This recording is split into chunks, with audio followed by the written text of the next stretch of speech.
guys, and welcome back. Just driving back from my business associate's house. Super windy road, so I figured I'd pull over and get the camera rolling and talk to you guys. Today's video is going to be talking about an NV5600, late 2nd gen to early 3rd gen transmission in a Dodge. And basically it's a love-hate relationship with me with this transmission. I know it can take a lot of abuse. I know it's tough. They say it's tougher than a G56, but I'm not quite convinced. I just put this transmission in this truck 8 months ago. Brand new rebuilt. Cost a couple bucks. And I'm not 100% stoked on a NV5600. I honestly wish I would have swapped to a G56, but you do what you do and you live with it. But I've gone through a couple issues with this thing. The first transmission lasted, well, I actually didn't have anything wrong with the first one. I was having trouble shifting, and it might have come out to be wrong kind of fluid in the transmission, this and that, and the whole truth behind it is a Southbend dual disc clutch. It kind of drags a little bit, and it kind of makes every shift a little bit tricky. Like my 08, that transmission, I bought it with 48,000 miles on it, and I did a clutch before it hit 49,000 miles because of power was added. But this one, same thing. I rocked it for a couple years with the clutch that was in it, and I swapped to the dual disc and had all kinds of trouble shifting. But a cool thing now that I've discovered is it is just as easy to float shift this thing as it is to push in the clutch. When I say float shift, I mean I don't need to push in the clutch. I can just gear to gear, and it takes the same amount of energy shifting as if I were to push in the clutch. And we'll go ahead and say that NV5600 is tough enough to handle that kind of stuff, but it feels honestly identically the same. My clutch is adjusted correct, and there shouldn't be an issue with that. Well, I've heard stories of guys float shifting with a G56 and your synchros just go out like that, but I've done all kinds of float shifting in this bad boy and I haven't had an issue. But just out of pure habit, I still push in the clutch. But I'm going to pull over up here and I'll rattle through the gears for you real quick of how this thing feels and show you that it's pretty easy to float shift. Got a little car going through.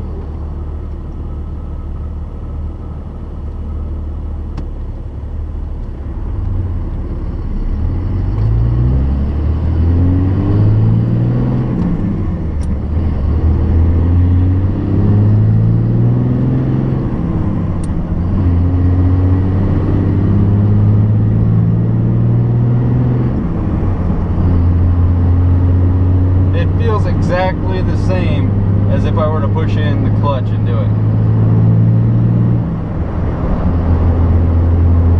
You can't just do it through any RPM range. You obviously got to match it up somewhat of the speed, just like a big rig, but only way easier than a big rig. But yeah, you can float shift this bad boy. And if you're looking at a new truck, it's easy to tell which transmission's what when you got a 6-speed NV or the G56. And that is, if when you're looking at the shift pattern, reverse is all the way to the right and up, and a G56 is all the way to the left and down. And sometimes if you're getting a little buck and a little carried away and you're trying to slam gears, it doesn't happen too often, but if you're trying to grab fifth in a hurry, you can kind of grind reverse. And in my opinion, that's pretty damn sketchy. But my transmission is virtually brand new. I just put a brand new rebuilt one in there. And the whole point and reason behind that, turned out I didn't even need to do it. I thought the old one was kind of worn out and the synchros needed redone. I kept the old one. I didn't give it back as a core. I'm going to rebuild it. But it all came down to it's very hard to shift. And the end result and reason behind that is because of Southbend dual disc clutch. And that is my feeling and reason behind it. Because as soon as I put that Southbend in there, it wasn't adjusted right. So it was virtually impossible to shift. So I fixed that, adjusted the clutch. It was still, like, it was shiftable. It wasn't really that big of a deal, but it was still kind of a pain to shift. So I bought the new transmission thinking, you know what, close to 300,000 miles on the same transmission, we'll go ahead and swap it out and it should fix the problem. But it didn't. So what I did from there is I swapped out, wait, come on, look at this guy, come on, get out of the way, slow guy, 1500 Dodge. I swapped out the bushing on the end of the shifter knuckle. That helped a little bit. Even got a new shifter tower. That didn't help much at all. But what really helped was the fluid. I went through a couple different fluids. I tried Pennzoil, Synchro Mesh, and then I also tried synthetic 7090 and stuff like that. But what I did is I put it up on the forums, and the guy mentioned using what do you call it? Amsoil MTL.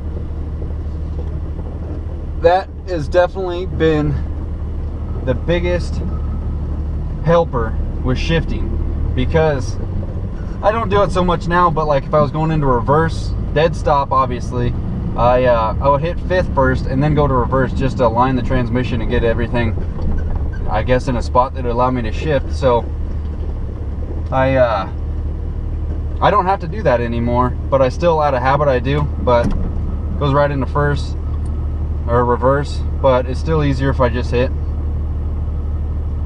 go into fifth, then go to reverse, and then first. Like before, it was definitely like a hunt or like a wait. I'll roll forward and see if I can get it to do it now, but now it's just a little bit of drag.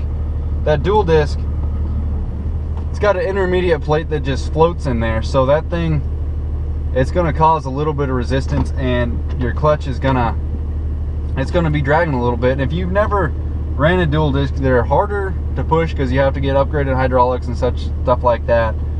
And first time, like, I was a newbie when I put this one in. This was my first dual disc. I had a couple of different ones in my 12 valve, but they're noisy. Sitting here, I can hear it's making noise. When I push it in, I don't know if the camera will pick it up, but it sounds like two big old, I don't know, so a couple things rubbing. You can tell the clutch is rubbing in there, and that's just part of the dual disc. Well, I'm gonna hop out and talk to O'Brien over here.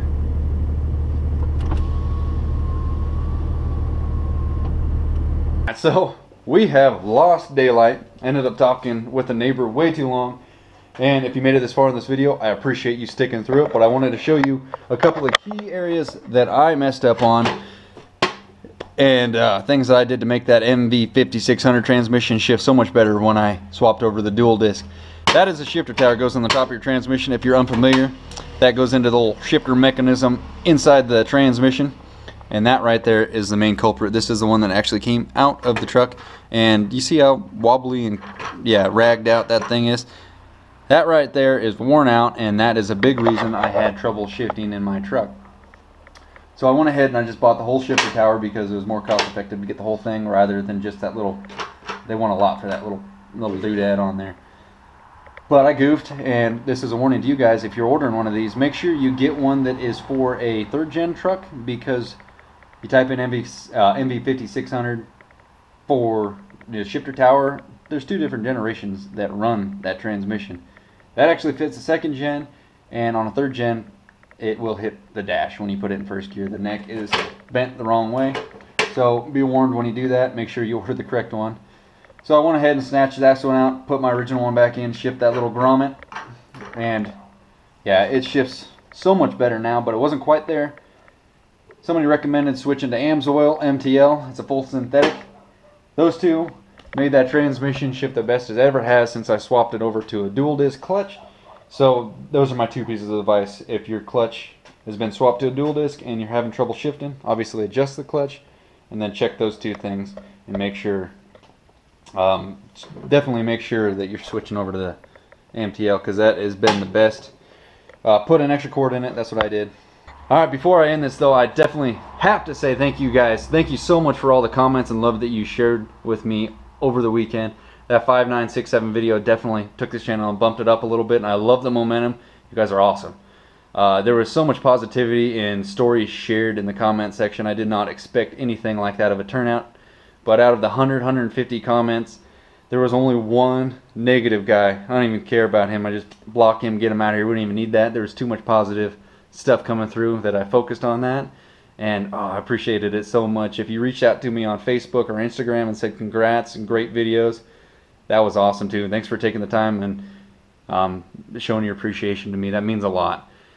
I put a lot of work into these videos, and it's awesome to see them actually being watched and taken off, because YouTube's a tough game. But there's so many comments on that video. I'm going to go ahead and give 2 of those jackets away. Company jacket, V-belt logging. I'll put it up on the screen here. All you have to do to enter on that giveaway is go back to my 5967 video, leave a comment. It can be anything. Just say, I'm here for a jacket.